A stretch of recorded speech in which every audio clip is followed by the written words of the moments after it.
Today I'm meeting with James Handley of Handley Estate Sales, and we're going to talk a little bit about liquidation of an estate. So, as you can imagine, in divorce or family law, you may have to liquidate some marital assets, or maybe you're just going to liquidate to be able to pay off your attorney, whatever the case may be. So we reached out to Handley Estate Sales, and this is James. And James, if you've noticed, he looks a little young. I'm looking a little older. I'm getting a little older, but we thought we'd address the elephant in the room and just let you know this isn't some ma and pa thing, and he's the kid that runs it. He's the guy that actually started it. So if you want to go ahead and give the members or whoever's watching our video here today any contact information, if they're interested in what you have to say, if they've learned anything, if they have any other questions, how would they be able to contact you? Yeah, so if you guys need to get a hold of me, you can check us out on our website at handleyestatesales.com. Okay. That's www.handleyestatesales.com. Or you can call us at 801-872-3510. Okay, and your phone number, I assume, is on the website too. The phone number and all the contact, our email and everything. If you have any problem remembering how to spell his last name, it is also on his shirt, if you may notice there. So James has been real receptive. We called him to obviously ask some questions about estate sale liquidation. Some of the questions that I had, we talked a little bit off camera. When you have to liquidate your entire estate, maybe because it is marital and you have to split it down the middle, and that's the agreement you've made with your soon-to-be ex. What are some of the things that people should be aware of before they get into the process? Like before they give you a call, what should they do? Should they, my thoughts were, I guess I'd go and inventory everything down to like the last paper cut.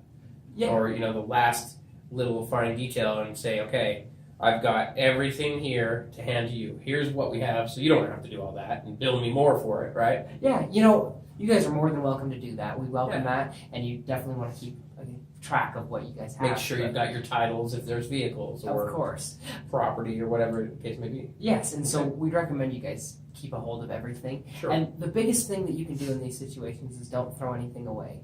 You never know. I mean, you might be tempted to throw out some of your old junky clothes, some of the things in the garage that are just laying But around. you never know if that's the thing that has tons of value. Could be worth any amount of money. You just have no idea. So like when you watch that show, is it called Pickers, American Pickers? Yeah, so people that are into, I'm kind of, as a hobbyist, I love garage sales. I love the DI. I love finding cool stuff. I don't know, if I'm looking at a rare gem all the time, but I usually have a pretty good idea of these haven't been around for like 50 years. This is rare. What I'm holding is cool.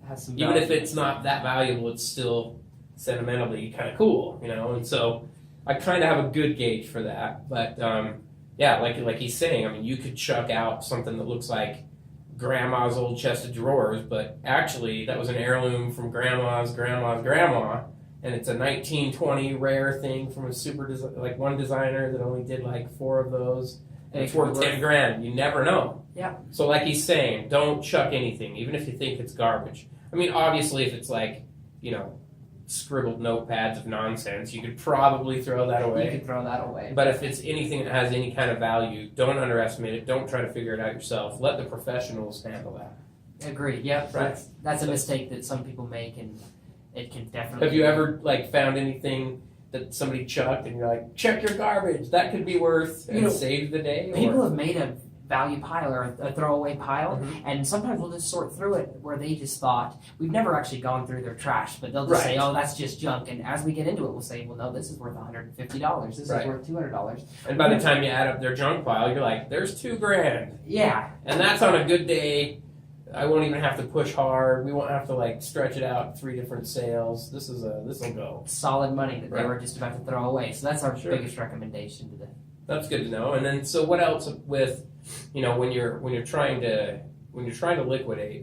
We did a video once on pawn shop advice, and so I imagine some of the advice for the pawn shop would be the same as for your estate sale.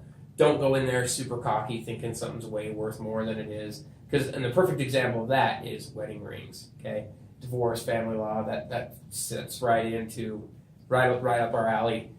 People think, and I know different because I went through a divorce. that your wedding ring is going to be worth, if you paid like $500, it's probably got a value of at least like $250 because it's used. No, it's going to be like $50. Like they're worthless overnight. And even diamonds Basically. end up just being, like you think you're going to get some good chunk of change, and they're like, it's worth $90, and you're like, I paid $7,000. It's all, it's 5 carat, this and that. Like they just don't have a good turnaround. And I think it's just a weird mental thing. I think people just don't want somebody's used, vibe of their old wedding ring. I don't know why. I agree. Yeah. I don't think people want a second-hand ring. It's weird. Yeah, it's just a weird thing. But that's one thing in a pawn shop that to avoid if you know pawn shops at all. And like I've been saying, I like pawn shops. I like finding good deals. I like finding weird things. So, I've been to a few pawn shops. But yeah, as long as you're not in there, just really being disrespectful to the staff and trying to get a bigger deal and getting mad when they tell you the value that they can turn it around, because it's a business. If they tell you, I can only give you X amount for that, well, I just paid $400. Yeah, but they resell at $50. And it'll stay here for 3 months, so. And it's mutually beneficial for us to get the top dollar for the items because we work off commission. So we're not trying to sell something that's worth $1,000. So that's way different than a pawn shop. Pawn shops, they own it. They're going to get all the profit if there is any profit. So you guys, that's good to know. I didn't know that. The commission, you have all the incentive in the world to get more money. So we're fighting hard to get every dollar because we're taking roughly a third of that. So why would we not want to sell something for $2,000 if it's worth that? Sure, and if you got to hang on to it a little longer, if it does have that value, you're going to hang on. Go ahead. The sale that we've been working with just barely, they had a large collection of airsoft guns and wooden statues made by Frederick Remington. Now these didn't sell at the sale. Frederick Remington? I believe he made the firearms, Remington firearms. Oh, really? I might be wrong on that, but okay, cool. We had our appraiser take a look at it, and he deemed the statue to be worth $350. And so that didn't sell the sale for what we hoped it would. So what we've done is now we've listed that on local websites like KSL and eventually we'll just. And that's another thing people need to be aware of. When you're good at selling something that's used, just because it's used doesn't mean there isn't a little niche or a little community of people that like a specific car, for example. I like old cars.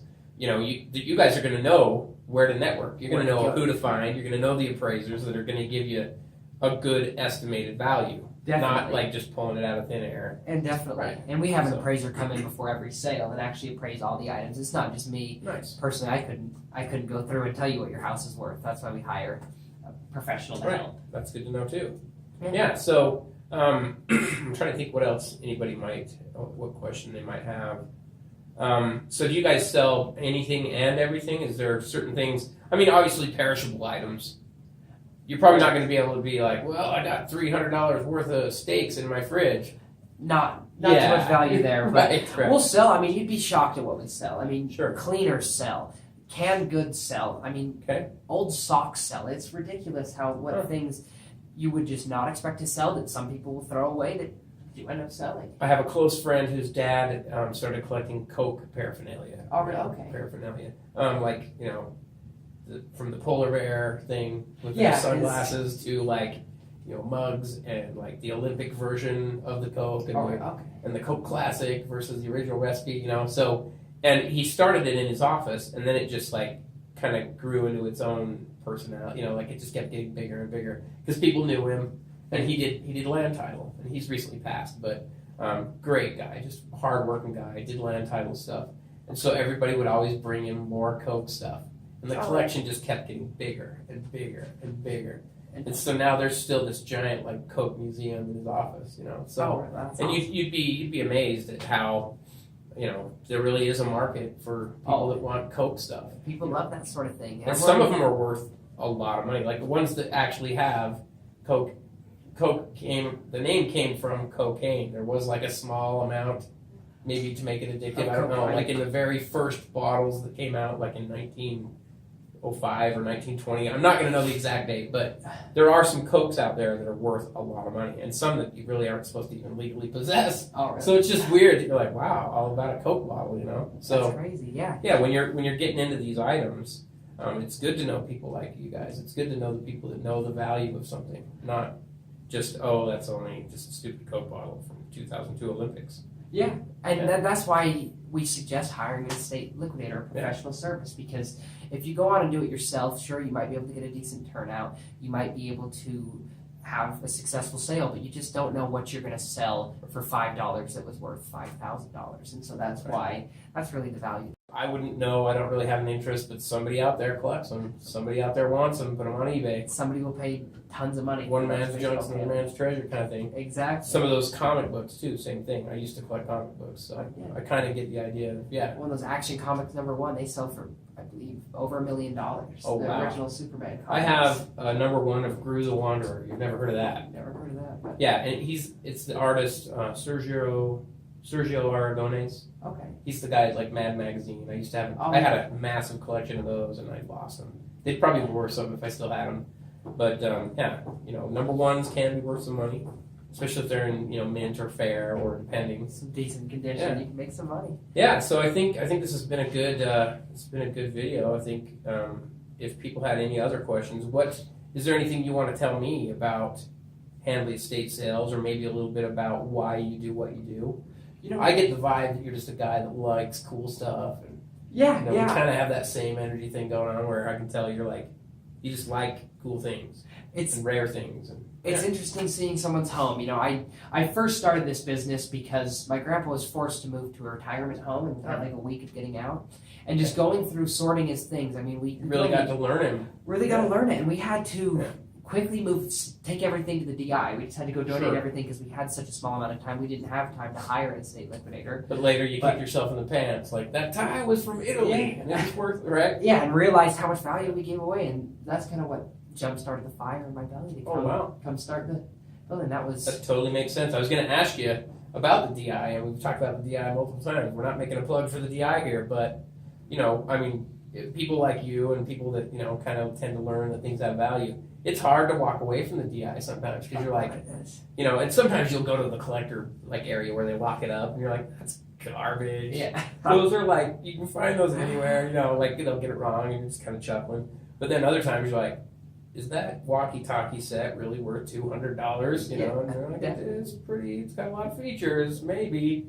And they research stuff too. They're no dummies, Oh, they know a little bit about Yeah. it. You never know what gem you can find in an estate sale or at it. Because people, like you're saying, it's the one man's junk's another man's treasure thing. People, they'll get something newer, but the thing still totally works.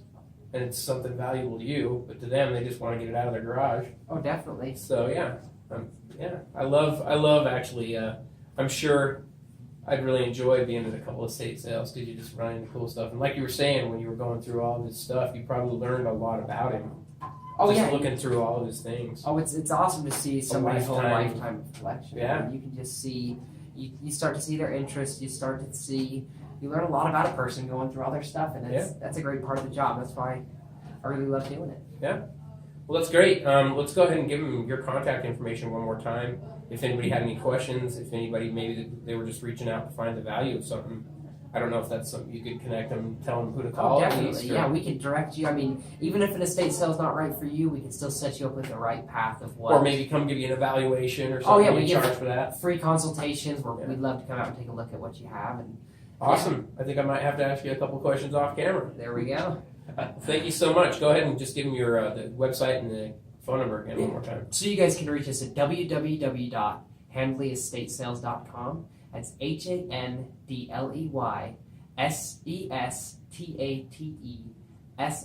HANDLEYSESTATESALES.com or 801-872-3510. Thanks so much. Yeah, thanks for having me on. Yeah.